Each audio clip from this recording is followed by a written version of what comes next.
안녕하세요. 지난 영상에서 성경의 5가지 중요한 주제에 있다고 말씀을 드렸습니다.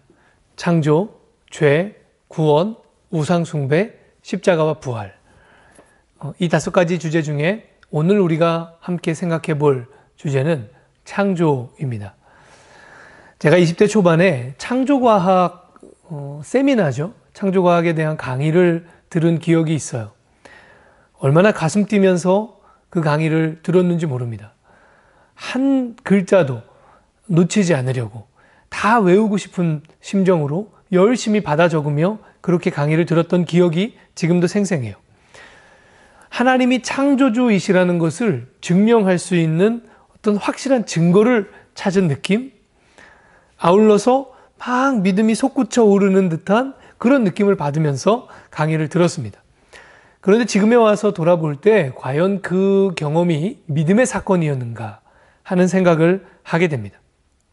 하나님과 그의 백성이 자꾸 세상에서 밀리는 거예요. 지는 것 같은 느낌이 드는 거죠. 그래서 자꾸 세상에서 지는 하나님, 그 하나님을 변호해 드릴 수 있는 확실한 증거를 발견한 그런 카타르시스를 느낀 게 아니었을까 하고 생각해 봅니다. 정말로 믿음의 사건이었던 것은 아니죠.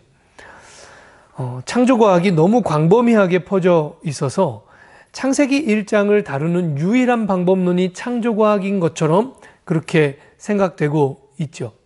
때문에 창세기 1장의 그 과학적인 증명성 또는 과학적 사실성, 이 문제를 논쟁하다가 오히려 정작 본문 말씀이 전해주고 있는 중요한 믿음의 의미들은 다 외면되고 있는 그런 실상입니다. 왜 이렇게 되었을까요? 그것은 창조과학이 성서학적 방법론의 아주 중요한 기본적인 베이스를 놓쳤기 때문에 그렇습니다. 창세기 1장은 과학을 위한 책이 아닙니다. 창세기 1장은 신앙을 위한 책입니다. 믿음을 위한 책입니다. 그러니까 창조과학이라는 말과 창세기 1장을 연결하는 것은 사실은 그렇게 어울리는 연결은 아닙니다. 창세기 1장은 창조신앙이라는 말과 연결되어야 해요. 그래서 오늘은 창조신앙이라는 게 도대체 무엇인가, 어떻게 하면 창조신앙을 가질 수 있는가 하는 이야기를 앞으로 몇 번의 영상을 통해서 함께 나누고자 합니다. 그 의미를 탐구해 보려면 아까 얘기했던 성서학적 방법론을 사용해야 됩니다. 성서학에는 여러 가지 방법론들이 있는데 그 기본 중에 기본은 뭐냐면 본문이 가지고 있는 역사적 배경이 뭐냐는 것을 살피는 거죠. 배경이 되는 역사를 살피는 건데 창세기 1장은 역사적 배경이 있을까요? 없을까요? 당연히 있습니다. 특별히 학자들은 이 창세기를 비롯해서 성경 처음에 나오는 5권의 책이죠. 창세기, 출애굽기, 레위기, 민수기, 신명기, 모세오경이라고도 하고 오경이라고도 하는 이 5권의 책의 저자가 누구인가 하는 이론을 크게 2가지로 설명합니다. 하나는 모세 저작설이라는 거고요. 모세가 5가지 이 5권의 책을 다 썼다 하는 이론이에요. 그리고 하나는 문서설이라는 이론입니다. 오랜 역사적 기간 동안에 형성되고 수집되고 편집되고 하는 과정을 거쳐서 바벨론 포로기 때에 또는 바벨론 포로기 이후에 이 책이 현재의 형태로 최종 편집되었다 하는 이론이 문서설입니다. 모세 저작설을 따르면 이 창세기 1장의 역사적인 배경은 출애굽 시대가 되겠죠.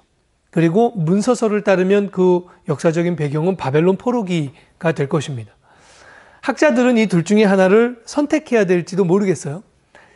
그러나 목사인 저로서는 둘 중에 꼭 하나를 선택해야 할까 하는 생각이 들어요. 왜냐하면 이 두 역사는 모두 중요한 공통점을 가지고 있기 때문입니다. 여러분 한번 생각해 보십시오. 모세 시대, 그때의 이스라엘 민족은 이집트의 노예였습니다. 무려 400년 동안의 이집트 노예였어요. 여러분 400년이라고 하는 시간을 우리가 이렇게 상상해 보면 좋을 것 같아요. 우리의 역사로 치면 지금으로부터 400년 전이다. 1620년대입니다. 1620년대는요, 임진왜란 직후예요. 그러니까 한번 이렇게 상상해 보실래요? 아주 기분 나쁜 상상이지만 임진왜란에서 조선이 일본에게 패배한 거예요. 그래서 그때부터 지금까지 우리 민족이 대대로 일본의 노예로 살아가고 있다. 어떠신가요? 이스라엘 민족에게 400년 노예 생활이라고 하는 것은 바로 그런 기간입니다. 그렇게 따져보자면 이 400년의 노예 생활이라고 하는 철저한 정체성의 상실이에요. 노예라는 정체성 외에 어떠한 정체성도 남아있지 않아요. 그게 이 출애굽 기간의 이스라엘 백성의 상태입니다. 바벨론 포로기도 비슷한 역사적 맥락을 가지고 있어요. 유대가 이제 멸망당하죠. 바벨론이라고 하는 대제국에 의해서. 바벨론 군대에 의해서 예루살렘 성전이 철저하게 파괴됩니다. 그런데 이때 당시에 유대인들은요, 예루살렘 성전을 하나님이 거하시는 하나님의 처소라고 그렇게 믿었어요. 그래서 절대로 예루살렘 성전은 함락될 수 없다고 믿었죠. 그런데 하나님이 계시는 하나님의 성전이 바벨론 군대, 그러니까 인간의 손에 의해서 철저하게 파괴되는 것을 두 눈으로 목격합니다. 이 바벨론 군대가 예루살렘 성전을 파괴하면서 얼마나 기세등등하고 희희낙낙했겠어요. 그 장면을 눈으로 본 유대 민족의 마음, 한번 상상해 보실 수 있겠어요? 철저한 정체성의 파괴, 정체성의 상실입니다. 그래서 이 두 시기는 이스라엘 전체 역사에서 굉장히 비슷한 점이 많았던 그런 시기로 꼽을 수가 있습니다. 그래서 목사 입장에서는 사실 이 두 시기 어느 때와 이 본문을 연결해도 비슷한 의미를 해석할 수 있습니다. 그 중에서 오늘은 우리에게 익숙한 출애굽기의 역사를 근거로 오늘 창세기 1장을 함께 생각해 보려고 합니다. 그래서 여러분을 역사의 모닥불 앞으로 초청하고 싶어요.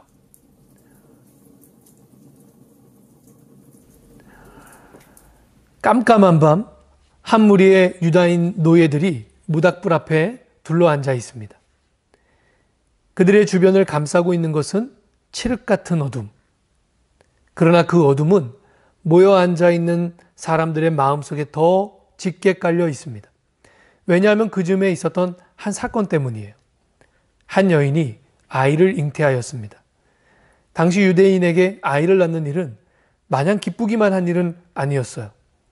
태어난 아이가 딸이어야만 살 수 있었기 때문이에요. 그것이 당시 이집트의 노예 정책이었습니다. 유대인 노예들이 기하급수적으로 늘어나자 위기감을 느낀 파라오가 이런 명령을 내린 거죠. 유대인이 남자아이를 낳으면 즉시 빼앗아 나일강에 던져 죽이라. 이 무시무시한 한마디 명령에 이집트 군대는 무자비하게 남자아이들을 빼앗아 죽입니다. 함께 앉아있는 이 여인이 바로 며칠 전 남자아이를 낳은 거예요. 아이가 태어나자마자 이집트 군인은 마치 쓰레기를 들고 가듯이 아이를 한 손에 들고 나일강으로 성큼성큼 걸어갑니다. 부모가 애걸하며 그를 따라갔지만 그는 마치 감정이라고는 없는 사람처럼 부모가 보는 앞에서 아이를 나일강에 던져버려요.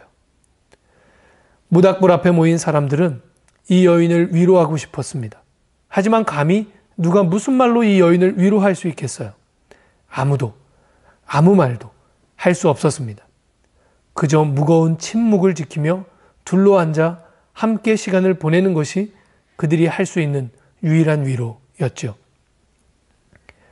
그때 한 사람이 무거운 침묵 사이로 입을 열었습니다. 태초에 하나님이 천지를 창조하셨어. 앉아있던 사람들의 마음이 요동치기 시작해요. 그게 어쨌다는 거예요. 이 상황에서 왜 저따위 말을 하는 건가? 하나님이 세상을 창조하셨다면 어째서 우리는 이런 꼴로 여기에 앉아있단 말인가? 온갖 감정이 소용돌이치며 분노가 치밀어 오르려는 순간 이 사람의 두 번째 말이 튀어나옵니다.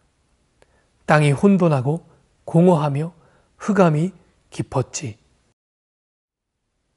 이 두 번째 말에 여인은 참았던 눈물을 터뜨립니다. 오랫동안 꾹꾹 눌러 참았던 여인의 한이 터져나와서 꺼이꺼이 울기 시작해요. 여러분, 이 여인은 왜 울었을까요? 혼돈, 공허, 흑암. 이것이 정확히 자기 인생을 설명해주는 단어들이었기 때문이죠. 침묵을 깨고 던진 두 마디 말. 그것이 바로 창세기 1장 1절과 2절의 말씀입니다. 태초에 하나님이 천지를 창조하시니라. 땅이 혼돈하고 공허하며 흑암이 깊음 위에 있고 하나님의 영은 수면 위에 운행하시니라. 아멘. 다음 시간에는 그 이하의 말씀, 3절부터의 말씀을 어떻게 해석할 것인가, 그 안에 담겨있는 창조신앙은 무엇인가, 우리가 함께 그것을 살펴볼 텐데요. 그 살펴볼 관점을 일단 먼저 소개하려고 합니다. 하나님이 무엇을 창조하셨나? 하나님이 과연 무엇을 만드셨는가? 하는 관점에 초점을 맞춰서 지금까지 창세기 1장을 보아왔습니다. 그런데 우리가 함께 사용할 관점은 하나님이 무엇을 하셨나입니다. 명사가 아니라 동사에 초점을 맞춰서 함께 볼 거예요. 그러면 하나님이 지으신 세상, 그 의미가 무엇인지, 창조신앙이 무엇인지를 뚜렷하게 이해할 수 있습니다. 다음 시간에 다시 이어가도록 하겠습니다. 감사합니다.